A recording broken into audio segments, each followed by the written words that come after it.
Good morning all of you. എല്ലാവർക്കും easy economics ലളിതം രസകരം ക്ലാസ്സിലേക്ക് സ്വാഗതം. നമ്മളിപ്പം പഠിച്ചുകൊണ്ടിരിക്കുന്നത് മൂന്നാമത്തെ ചാപ്റ്ററായിട്ടുള്ള new economic policy of India. ഇതിലെ ലിബറലൈസേഷൻ അഥവാ ഉദാരവൽക്കരണം, ഇതുമായി ബന്ധപ്പെട്ടിട്ടുള്ള ഏതാനും കാര്യങ്ങൾ കഴിഞ്ഞ ക്ലാസ്സിൽ നമ്മൾ പറഞ്ഞു കഴിഞ്ഞു. ഇന്നത്തെ ക്ലാസ്സിൽ ഉദാരവൽക്കരണത്തിൻ്റെ ഭാഗമായിട്ട് ഇന്ത്യയിലെ ടാക്സ് ഇനത്തിൽ, ഇന്ത്യയിലെ നികുതി സമ്പ്രദായത്തിൽ എന്ത് തരത്തിലുള്ള പരിഷ്കരണമാണ് വരുത്തിയിട്ടുള്ളത്, tax reforms in India as part of liberalisation, ഈ ടോപ്പിക്ക് പറഞ്ഞുകൊണ്ട് നമുക്ക് ഇന്നത്തെ ക്ലാസ് ആരംഭിക്കാം. ഓക്കെ ആണല്ലോ? അതിനു മുമ്പേ എന്താണ് tax? What do you mean by tax? Tax is the mandatory fee levied by the government on individuals or organizations. അല്ലേ?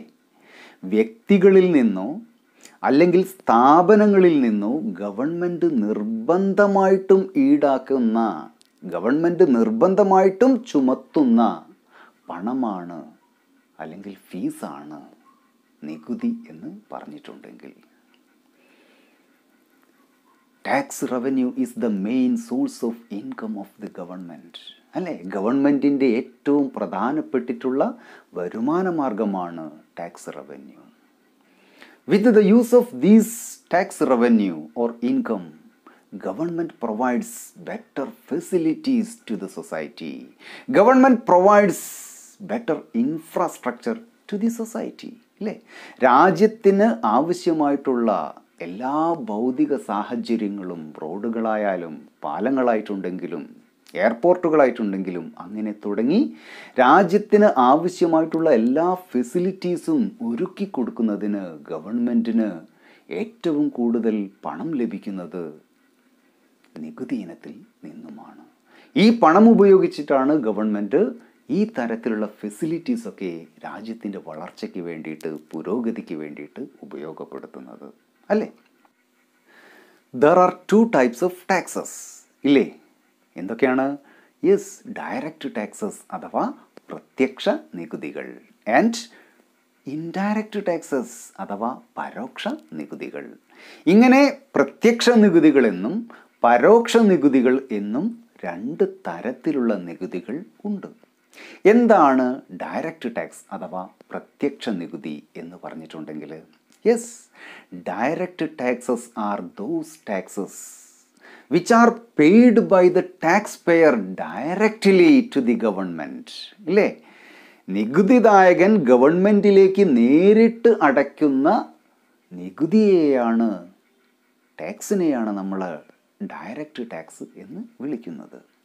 ഉദാഹരണം പറയൂ, എന്തൊക്കെയാണ്? Yes, income tax is an example of direct tax. അല്ലേ?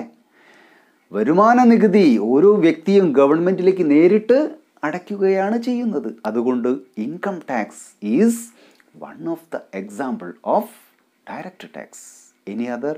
Yes, wealth tax. അല്ലേ?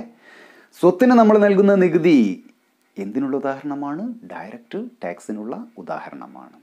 അപ്പോൾ എന്താണ് tax എന്നും, അതായത് എന്താണ് ഡയറക്റ്റ് ടാക്സ് എന്നും അതിനുള്ള ഉദാഹരണങ്ങളുമാണ് ഇവിടെ നമ്മൾ സൂചിപ്പിച്ചിട്ടുള്ളത്. ഇത് നിങ്ങൾ ഓർത്ത് വയ്ക്കുക. ഒരു മാർക്കിനൊക്കെ ഡയറക്റ്റ് ടാക്സിൻ്റെ ഉദാഹരണം എഴുതാനായിട്ട് ഒരു പക്ഷേ പരീക്ഷയ്ക്ക് ചോദിച്ചേക്കാം. ഇനി എന്താണ് ഇൻഡയറക്റ്റ് ടാക്സ് അല്ലെങ്കിൽ പരോക്ഷ നികുതി എന്ന് പറഞ്ഞാൽ എന്താണ്? നമുക്കൊന്ന് നോക്കാം. Indirect taxes are collected by the government, usually from producers or distributors and not directly from the ultimate taxpayer. അന്തിമ നികുതിദായകനിൽ നിന്നല്ല ഗവൺമെൻറ് ഇത്തരത്തിലുള്ള പരോക്ഷ നികുതി ഈടാക്കുന്നത്, മറിച്ച് ഉൽപ്പാദകനിൽ നിന്നാണ്. ഒരു ഉദാഹരണം നോക്കാം. ഒരു ബൾബ് ഉൽപ്പാദിപ്പിക്കുന്ന ഉൽപ്പാദകൻ താൻ ഉൽപ്പാദിപ്പിച്ചിട്ടുള്ള ബൾബിൻ്റെ പരോക്ഷ നികുതി, അതായത് ഇൻഡയറക്റ്റ് ടാക്സ് ഗവൺമെൻറ്റിലേക്ക് അടയ്ക്കുന്നത് ഈ ഉൽപ്പാദകൻ തന്നെയാണ്. അപ്പോൾ ആരാണോ ഗവൺമെൻറ്റിലേക്ക് ആദ്യമായിട്ട് ടാക്സ് അടയ്ക്കുന്നത് അദ്ദേഹത്തിന് അനുഭവപ്പെടുന്നതാണ്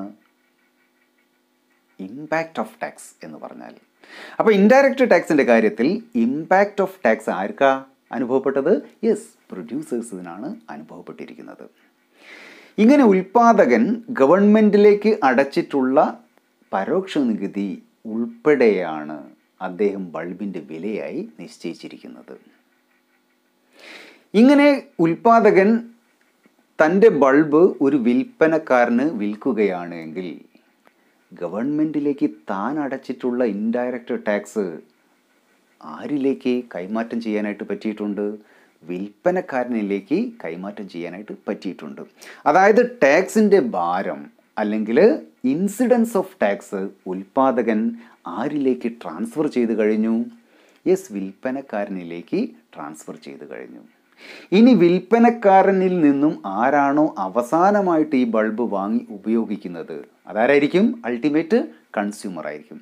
അപ്പം വിൽപ്പനക്കാരൻ ടാക്സിൻ്റെ ഭാരം ആരിലേക്ക് കൈമാറ്റം ചെയ്യുകയാണ്? അൾട്ടിമേറ്റ് കൺസ്യൂമറിലേക്ക് കൈമാറ്റം ചെയ്യുകയാണ്. അപ്പോൾ ടാക്സിൻ്റെ ഇൻസിഡൻസ് ഓഫ് ടാക്സ് ആർക്കാണ് അനുഭവപ്പെടുന്നത്? അതായത് ടാക്സിൻ്റെ ഭാരം ആർക്കാണ് അനുഭവപ്പെടുന്നത്? യെസ്, അൾട്ടിമേറ്റ് കൺസ്യൂമറിനാണ് അനുഭവപ്പെടുന്നത്. ഇത്തരത്തിലുള്ള ടാക്സിനെയാണ് നമ്മൾ പരോക്ഷ നികുതി അഥവാ ഇൻഡയറക്റ്റ് ടാക്സ് എന്ന് പറയുന്നത്. മനസ്സിലായില്ലേ? അപ്പം ഇൻസിഡൻസ് ഓഫ് ടാക്സ് ഇങ്ങനെ ഷിഫ്റ്റ് ചെയ്ത് ട്രാൻസ്ഫർ ചെയ്ത് പോകാനായിട്ട് പറ്റും. ഈ തരത്തിലുള്ള ടാക്സാണ് ഇൻഡയറക്റ്റ് ടാക്സ്. പക്ഷേ ഡയറക്റ്റ് ടാക്സിൻ്റെ കാര്യം പറയുകയാണെങ്കിൽ ഇമ്പാക്റ്റ് ഓഫ് ടാക്സും അതേപോലെ തന്നെ ഇൻസിഡൻസ് ഓഫ് ടാക്സും ഒരു വ്യക്തിക്ക് തന്നെയായിരിക്കും. അതായത് ആരാണോ ടാക്സ് അടയ്ക്കുന്നത് ആ വ്യക്തിക്ക് തന്നെയായിരിക്കും ഇമ്പാക്റ്റ് ഓഫ് ടാക്സും ഇൻസിഡൻസ് ഓഫ് ടാക്സും. പക്ഷേ ഇൻഡയറക്റ്റ് ടാക്സിൻ്റെ കാര്യത്തിൽ ഇമ്പാക്റ്റ് ഓഫ് ടാക്സ് ഉൽപ്പാദകനാണ്, പക്ഷേ ഇൻസിഡൻസ് ഓഫ് ടാക്സോ അൾട്ടിമേറ്റ് കൺസ്യൂമർക്കാണ്. ഇനി ഇൻഡയറക്റ്റ് ടാക്സിനുള്ള ഏതാനും ഉദാഹരണങ്ങൾ പറയുക എന്ന് ചോദിച്ചിട്ടുണ്ടെങ്കിൽ VAT, service taxes, excise duties, customs duties ഇവയൊക്കെ തന്നെ പരോക്ഷ നികുതികൾക്കുള്ള ഉദാഹരണങ്ങളാണ്. ഒന്ന് ശ്രദ്ധിച്ച് മനസ്സിലാക്കി ഓർമ്മിച്ച് വയ്ക്കുക. 2017 ജൂലൈ 1 നമ്മുടെ പ്രധാനമന്ത്രി നരേന്ദ്രമോദിയും അതുപോലെ അദ്ദേഹത്തിൻ്റെ ഗവൺമെൻറ്റും ഇന്ത്യയിൽ നടപ്പിലാക്കിയിരുന്ന നികുതി സമ്പ്രദായത്തിൽ, നികുതി ഘടനയിൽ സമൂലമായിട്ടുള്ള ഒരു അഴിച്ചുപണി, ഒരു പരിഷ്കാരം ഇവിടെ നടപ്പിലാക്കി. ഇതാണ് ഏറെ ചർച്ച ചെയ്യപ്പെട്ടിട്ടുള്ള GST അഥവാ ഗുഡ്സ് ആൻഡ് സർവീസസ് ടാക്സ് എന്ന് അറിയപ്പെടുന്നത്. എന്താ GST എന്ന് നിങ്ങൾ കേട്ടിട്ടുണ്ട് ഇല്ലേ? നിത്യേന നമ്മൾ പത്രങ്ങളിലും അതുപോലെ തന്നെ ആനുകാലികങ്ങളിലും TV-യിലും ഒക്കെ തന്നെ GSTയുമായി ബന്ധപ്പെട്ടിട്ടുള്ള ചർച്ചകളും സംവാദങ്ങളും വാദങ്ങളും പ്രതിവാദങ്ങളും ഒക്കെ നമ്മൾ വായിച്ചിട്ടുണ്ട്, മനസ്സിലാക്കിയിട്ടുണ്ട്. ഇന്ത്യയിൽ GST നടപ്പിലാക്കിയതോട് കൂടിയിട്ട് നേരത്തെ നമ്മൾ ഈടാക്കിയിരുന്ന ഇൻഡയറക്റ്റ് ടാക്സ് ആയിട്ടുള്ള വാറ്റ്, എക്സൈസ് ഡ്യൂട്ടീസ്, സർവീസ് ടാക്സ് ഇവയൊക്കെ തന്നെ GSTക്ക് വഴിമാറിക്കൊടുത്തു. GST is an indirect tax that consumer have to bear when they buy goods and services. സാധനങ്ങളും സേവനങ്ങളും വാങ്ങിക്കുമ്പോൾ ഉപഭോക്താവിൽ നിന്നും ഈടാക്കുന്ന പരോക്ഷ നികുതിയാണ് GST എന്ന് പറഞ്ഞിട്ടുണ്ടെങ്കിൽ, നിങ്ങൾ സാധനം വാങ്ങിക്കുമ്പോൾ അതിൻ്റെ ബില്ലൊന്ന് എടുത്തു നോക്കിയാൽ മതി. അവിടെ നിങ്ങൾക്ക് വ്യക്തമായിട്ട് കാണാം എത്രയാണ് ഗവൺമെൻറ് ആ സാധനം വാങ്ങിച്ചപ്പോൾ നിങ്ങളിൽ നിന്നും GST ആയിട്ട് ഈടാക്കിയിരിക്കുന്നത് എന്ന്. നോക്കിയിട്ടുണ്ടല്ലേ? ഓക്കെ.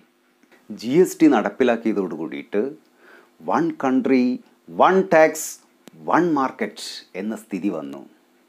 ഇന്ത്യയെ സംബന്ധിച്ചിടത്തോളം GSTക്ക് മുമ്പ് വിവിധ സംസ്ഥാനങ്ങൾ ഈടാക്കിക്കൊണ്ടിരുന്ന പരോക്ഷ നികുതിയിൽ ഒരുപാട് അന്തരമുണ്ടായിരുന്നു, ഒരുപാട് വ്യത്യാസമുണ്ടായിരുന്നു. എന്നാൽ GSTക്ക് ശേഷം ഇന്ത്യയിലെ വിവിധ സംസ്ഥാനങ്ങൾ ഈടാക്കിക്കൊണ്ടിരിക്കുന്ന നികുതി ഒരേപോലെയായി മാറി.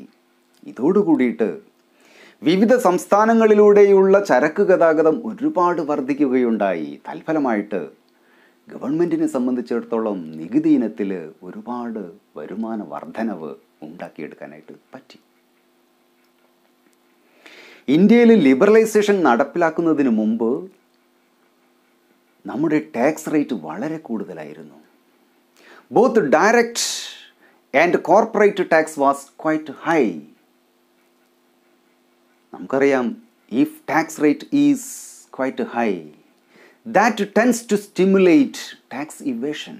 അല്ലേ? നികുതി വെട്ടിപ്പിന് അത് വഴി തെളിയിക്കും.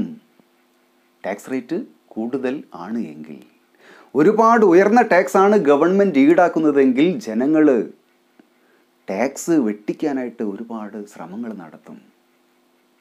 ഇത് ഒഴിവാക്കണമെങ്കിൽ നമുക്ക് ടാക്സ് റേറ്റ് കുറയ്ക്കേണ്ടതായിട്ടുണ്ട്. ടാക്സ് റേറ്റ് കുറയ്ക്കുകയാണെങ്കിൽ ജനങ്ങൾ ടാക്സ് ഇവേഷൻ ഒഴിവാക്കുകയും ടാക്സ് അടയ്ക്കാനായിട്ട് മുന്നോട്ട് വരികയും ചെയ്യും. അതിൻ്റെ ഫലമായിട്ട് ലിബറലൈസേഷൻ്റെ ഭാഗമായിട്ട് ഇന്ത്യൻ ഗവൺമെൻറ് ടാക്സ് കുറയ്ക്കാനായിട്ട് തീരുമാനിച്ചു. പേഴ്സണൽ ഇൻകം ടാക്സ് കുറച്ചു, എക്സൈസ് ഡ്യൂട്ടി കുറച്ചു, കോർപ്പറേറ്റ് ടാക്സ് കുറച്ചു, കസ്റ്റംസ് ഡ്യൂട്ടി കുറച്ചു. ഇങ്ങനെ വിവിധ ടാക്സുകളിൽ ഒരുപാട് കുറവ് വരുത്തിയത് കൊണ്ട് നികുതി വെട്ടിപ്പ് വല്ലാതെ കുറയുകയും ജനങ്ങളൊക്കെ തങ്ങളുടെ നികുതി ഗവൺമെൻറ്റിലേക്ക് അടയ്ക്കാനായിട്ട് തയ്യാറാവുകയും തൽഫലമായിട്ട് നികുതി വരുമാനത്തിൽ വർധനവുണ്ടാക്കിയെടുക്കാനായിട്ട് ഗവൺമെൻറ്റിന് കഴിയുകയും ചെയ്തു. മാത്രമല്ല, taxation procedure has also been simplified. Tax അടയ്ക്കുന്നതിനുള്ള നടപടിക്രമങ്ങളും ലളിതവൽക്കരിച്ചു. അതോടുകൂടിയിട്ട് the share of personal income taxes has been risen. Tax അടയ്ക്കാനുള്ള നടപടിക്രമങ്ങളൊക്കെ വളരെയധികം ലളിതമായതോടു കൂടിയിട്ട് ജനങ്ങൾ അവരുടെ ഇൻകം ടാക്സ് ഒക്കെ ഗവൺമെൻറ്റിലേക്ക് അടയ്ക്കുവാനായിട്ട് മുന്നോട്ട് വരികയും തൽഫലമായിട്ട് പേഴ്സണൽ ഇൻകം ടാക്സ് ഇനത്തിൽ ഗവൺമെൻറ്റിന് ഒരുപാട് വരുമാനം നേടിയെടുക്കാനും പറ്റുകയുണ്ടായി. ഇത്തരത്തിലുള്ള സമഗ്രമായിട്ടുള്ള പരിഷ്കരണങ്ങളാണ് ടാക്സ് റിഫോംസ് ആയിട്ട് ലിബറലൈസേഷൻ്റെ ഭാഗമായിട്ട് ഇന്ത്യയിൽ നടപ്പിലാക്കിയിരിക്കുന്നത്. ഇനി നമുക്ക് ലിബറലൈസേഷൻ്റെ ഭാഗമായിട്ട് നമ്മുടെ ഫോറിൻ എക്സ്ചേഞ്ചിൽ, നമ്മളുടെ വിദേശ വിനിമയത്തിൽ എന്ത് പരിഷ്കാരമാണ്, എന്ത് റിഫോംസ് ആണ് വന്നിട്ടുള്ളത്, നടപ്പിലാക്കിയിട്ടുള്ളത്, ഇത് പരിശോധിക്കാം. നമുക്കറിയാം, 1991 കാലഘട്ടങ്ങളിൽ നമ്മളുടെ ബാലൻസ് ഓഫ് പേയ്മെൻറ്റ്, നമ്മുടെ വ്യാപാര ശിഷ്ടം, അതിൻ്റെ അവസ്ഥ വളരെ ശുഷ്കമായിരുന്നു. വളരെ ശുഷ്കമായിട്ടുള്ള ബാലൻസ് ഓഫ് പേയ്മെൻ്റ് ആണ് ഇന്ത്യക്ക് അക്കാലഘട്ടങ്ങളിൽ ഉണ്ടായിരുന്നത് എന്നതുകൊണ്ടാണ് ഇന്ത്യ എത്രയും പെട്ടെന്ന് തന്നെ ന്യൂ ഇക്കണോമിക് പോളിസി ഇവിടെ നടപ്പിലാക്കിയിരിക്കുന്നത്, അല്ലേ? In July 1991 Indian rupee was devaluated against foreign currencies to resolve the problem of balance of payment crisis. India അഭിമുഖീകരിച്ചിരുന്ന ബാലൻസ് ഓഫ് പേയ്മെൻറ്റ് ക്രൈസിസ് പരിഹരിക്കുന്നതിന് വേണ്ടിയിട്ട് ഇന്ത്യ 1991 നമ്മളുടെ കറൻസിയുടെ, നമ്മുടെ രൂപയുടെ മൂല്യം ഇവിടെ ബോധപൂർവം കുറയ്ക്കുകയുണ്ടായി. ഡീവാലുവേഷൻ ഇവിടെ നടപ്പിലാക്കുകയുണ്ടായി. ഇങ്ങനെ ഇന്ത്യയുടെ രൂപയുടെ മൂല്യം കുറച്ചതുകൊണ്ട് എങ്ങനെയാണ് വ്യാപാര ശിഷ്ടം നമുക്ക് പരിഹരിക്കാനായിട്ട് പറ്റുക? ബാലൻസ് ഓഫ് പേയ്മെൻറ്റ് ക്രൈസിസ് നമുക്ക് എങ്ങനെയാണ് ഡീവാലുവേഷൻ നടപ്പിലാക്കിയത് കൊണ്ട് പരിഹരിക്കാനായിട്ട് പറ്റുന്നത്? ഇതൊന്ന് നമുക്ക് പരിശോധിക്കാം. ഇപ്പോൾ ഇന്ത്യയുടെ രൂപയുടെ മൂല്യം ഇവിടെ കുറച്ചു, പക്ഷേ വിദേശികളുടെ, അവരുടെ കറൻസിയുടെ മൂല്യത്തിന് യാതൊരു മാറ്റവും സംഭവിച്ചിട്ടില്ല, ഇല്ലല്ലോ. നേരത്തെ വിദേശികൾ അവരുടെ കാശ് ഉപയോഗിച്ച് വാങ്ങിച്ച സാധനങ്ങളെക്കാൾ കൂടുതലായിട്ട് സാധനങ്ങൾ അവർക്ക് ഇന്ത്യയിൽ നിന്നും ഇപ്പം വാങ്ങിക്കാനായിട്ട് പറ്റും. കാരണം എന്താണ്? അവരുടെ കാശിൻ്റെ മൂല്യവും ഇന്ത്യയുടെ കാശിൻ്റെ മൂല്യവും തമ്മിൽ കമ്പയർ ചെയ്യുമ്പോൾ, താരതമ്യം ചെയ്യുമ്പോൾ അവരുടെ കാശിന് ഇപ്പോൾ കൂടുതൽ ഇന്ത്യൻ കാശിൻ്റെ സാധനങ്ങൾ വാങ്ങിക്കാനായിട്ട് പറ്റും. കാരണം ഇന്ത്യയുടെ കാശിൻ്റെ മൂല്യം വിദേശ കാശിൻ്റെ മൂല്യവുമായിട്ട് താരതമ്യം ചെയ്യുമ്പോൾ കുറഞ്ഞിരിക്കുന്നു, അല്ലേ? അപ്പം വിദേശികളെ സംബന്ധിച്ചിടത്തോളം ഈ പുതിയ സാഹചര്യത്തിൽ അവർക്ക് ഇന്ത്യയിൽ നിന്നും കൂടുതൽ സാധനങ്ങൾ വാങ്ങിക്കാനുള്ള താല്പര്യം ഉണ്ടാകും. കാരണം എന്താണ്? അവർക്ക് ഏറെ ആദായകരമാണ്. നേരത്തെ വാങ്ങിച്ചതിനേക്കാൾ കൂടുതലായിട്ട് സാധനങ്ങൾ ഇപ്പോൾ അവർക്ക് അതേ തുക ഉപയോഗിച്ചുകൊണ്ട് വാങ്ങിക്കാനായിട്ട് പറ്റും. കാരണം ഇന്ത്യയുടെ കറൻസിയുടെ മൂല്യം ഇവിടെ എന്തായിട്ടുണ്ട്, വിദേശ കറൻസിയുമായിട്ട് താരതമ്യം ചെയ്യുമ്പോൾ കുറഞ്ഞിട്ടുണ്ട്. എങ്കിൽ ഇന്ത്യക്ക് കയറ്റുമതി ചെയ്യാനുള്ള അവസരം വർദ്ധിക്കും. വിദേശികൾക്ക് ഇന്ത്യയിൽ നിന്ന് സാധനങ്ങൾ വാങ്ങിക്കാനുള്ള താല്പര്യം വർദ്ധിക്കും. അങ്ങനെ വരികയാണെങ്കിൽ ഇന്ത്യയുടെ എക്സ്പോർട്ട് എന്താവും, വർദ്ധിക്കും.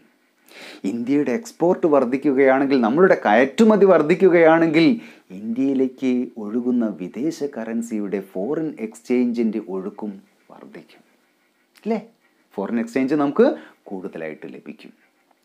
ഇനി ഇന്ത്യയെ സംബന്ധിച്ചിടത്തോളം വിദേശത്ത് ഉൽപ്പാദിപ്പിച്ചിട്ടുള്ള സാധനം ഇറക്കുമതി ചെയ്യണമെങ്കിലോ, നേരത്തെ ഇന്ത്യ എത്ര കാശ് കൊടുത്തിട്ടായിരുന്നു ഇറക്കുമതി ചെയ്തിരുന്നത് അത്രയും കാശ് കൊടുത്താൽ മതിയോ? ഇപ്പം അല്ല. കാരണം മൂല്യം എന്തായിട്ടുണ്ട്, കുറഞ്ഞു പോയിട്ടുണ്ട്. അപ്പം കൂടുതൽ കാശ് കൊടുത്താൽ മാത്രമേ ഇപ്പോൾ വിദേശത്തു നിന്നും സാധനങ്ങൾ ഇറക്കുമതി ചെയ്യാനായിട്ട് പറ്റുള്ളൂ, ഈ പുതിയ ഡീവാലുവേഷൻ നടപ്പിലാക്കിയിട്ടുള്ള സാഹചര്യത്തിൽ.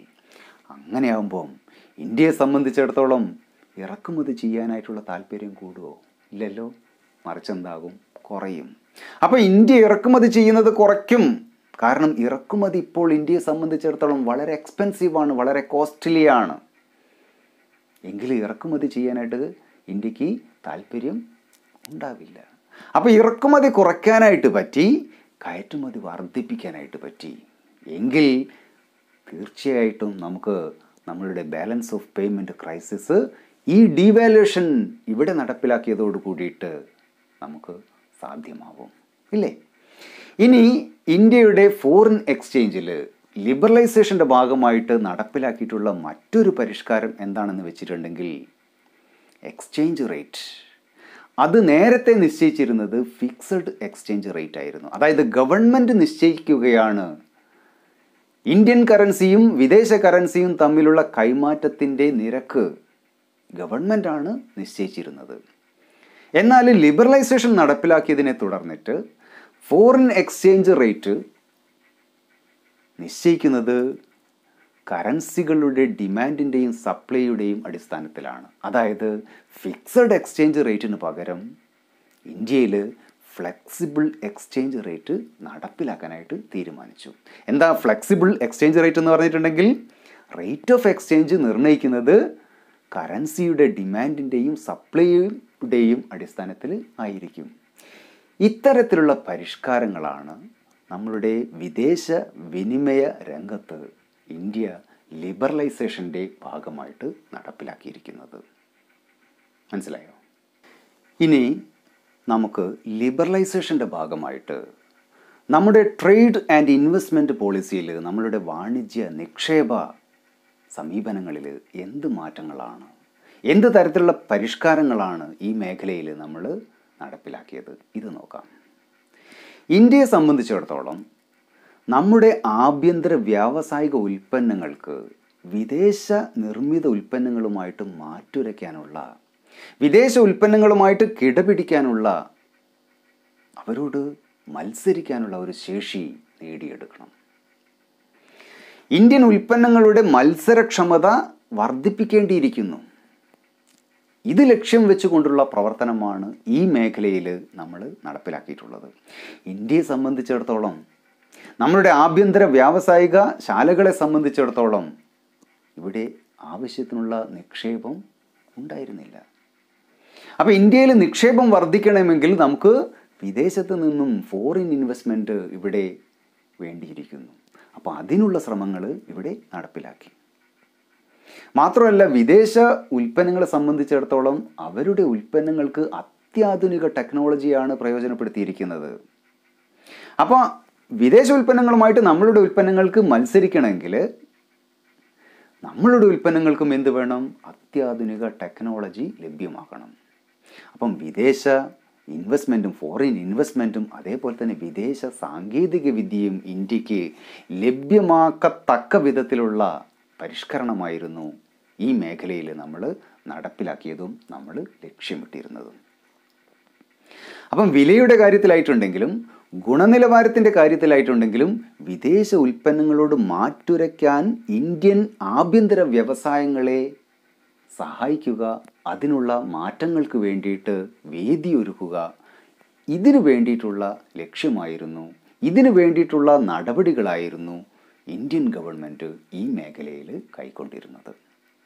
നമുക്കറിയാം, ഇന്ത്യയിൽ 1991 ന്യൂ ഇക്കണോമിക് പോളിസി നടപ്പിലാക്കുന്നതിന് മുമ്പേ ഇന്ത്യയിലെ ആഭ്യന്തര വ്യവസായങ്ങളെ സംരക്ഷിക്കുന്ന, പ്രൊട്ടക്റ്റ് ചെയ്യുന്ന സമീപനങ്ങളായിരുന്നു ഇന്ത്യ കൈക്കൊണ്ടിരുന്നത്. ഇല്ലേ? താരിഫായിട്ടും ക്വാട്ട ആയിട്ടും ഒക്കെ തന്നെ ആഭ്യന്തര വ്യവസായങ്ങളെ സംരക്ഷിക്കുന്ന ഒരു സമീപനമാണ് ഇന്ത്യ ഇത്രയും കാലം കൈക്കൊണ്ടിരുന്നത്.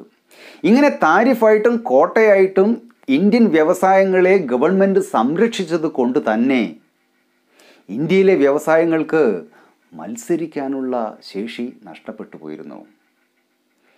പുതിയ ആധുനിക സാങ്കേതിക വിദ്യ കണ്ടുപിടിക്കുന്നതിന് വേണ്ടിയിട്ടും ഏറ്റവും ഗുണനിലവാരമുള്ള വസ്തുക്കൾ ഏറ്റവും ചുരുങ്ങിയ വിലയ്ക്ക് ഉൽപ്പാദിപ്പിച്ചെടുക്കുന്നതിന് വേണ്ടിയിട്ടും ഒക്കെയുള്ള പ്രവർത്തനങ്ങളിൽ സംരക്ഷണം ലഭിച്ചു എന്ന ഒറ്റ കാരണം കൊണ്ട് നമ്മളുടെ വ്യാവസായിക മേഖല വളരെ പിന്നോക്കം പോയിരുന്നു. അത് ഇനി ഉണ്ടായിക്കൂടാ. ഇങ്ങനെ സംരക്ഷണങ്ങൾ നൽകി വന്നിരുന്ന സമ്പ്രദായം ഇന്ത്യ ഇനി നിർത്തലാക്കാനായിട്ട് പോവുകയാണ് ലിബറലൈസേഷൻ്റെ ഭാഗമായിട്ട്. എന്തെല്ലാം തരത്തിലുള്ള മാറ്റങ്ങളാണ് ഇന്ത്യയിൽ ലിബറലൈസേഷൻ്റെ ഭാഗമായിട്ട് നടപ്പിലാക്കിയത് എന്നത് നമുക്കൊരു സ്ലൈഡ് കണ്ടുകൊണ്ട് മനസ്സിലാക്കാം. Okay. Dismantling of quantitative restrictions of imports and exports. ഇറക്കുമതിയുടെയും കയറ്റുമതിയുടെയും അളവ് നിയന്ത്രണങ്ങൾ ഇല്ലാതാക്കുക.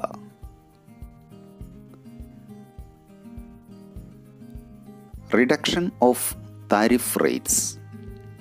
താരിഫ് നിരക്ക് കുറച്ചു. Removal of licensing procedure for imports. ഇറക്കുമതിക്കുള്ള ലൈസൻസ് നടപടിക്രമങ്ങൾ റദ്ദ് ചെയ്തു. Import licensing was abolished, except hazardous and environmentally sensitive industries.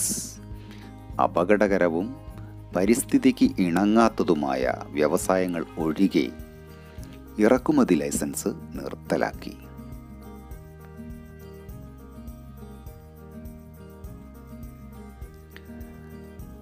Quantitative restrictions of imports of manufactured consumer goods and agricultural products were also fully removed from April 2001. ഉൽപ്പാദിപ്പിക്കുന്ന ഉപഭോക്തൃ വസ്തുക്കളുടെയും കാർഷിക ഉൽപ്പന്നങ്ങളുടെയും ഇറക്കുമതിയുടെ അളവ് നിയന്ത്രണങ്ങൾ 2001 ഏപ്രിൽ മുതൽ നീക്കം ചെയ്തു. Export duties have been removed to increase the competitive position of Indian goods in the international market. അന്താരാഷ്ട്ര വിപണിയിൽ ഇന്ത്യൻ ചരക്കുകളുടെ മത്സരപരമായ സ്ഥാനം വർദ്ധിപ്പിക്കുന്നതിന് കയറ്റുമതി തീരുവ നീക്കം ചെയ്തു. ഇതോടുകൂടി ലിബറലൈസേഷൻ അഥവാ ഉദാരവൽക്കരണം എന്ന ടോപ്പിക് ഇവിടെ അവസാനിക്കുകയാണ്. ന്യൂ ഇക്കണോമിക് പോളിസിയുടെ ഭാഗമായിട്ടുള്ള പ്രൈവറ്റൈസേഷൻ ആൻഡ് ഗ്ലോബലൈസേഷൻ ഇല്ലേ, സ്വകാര്യവൽക്കരണവും ആഗോളവൽക്കരണവും ഇനി നമുക്ക് മറ്റൊരു ക്ലാസ്സിൽ പഠിക്കാം.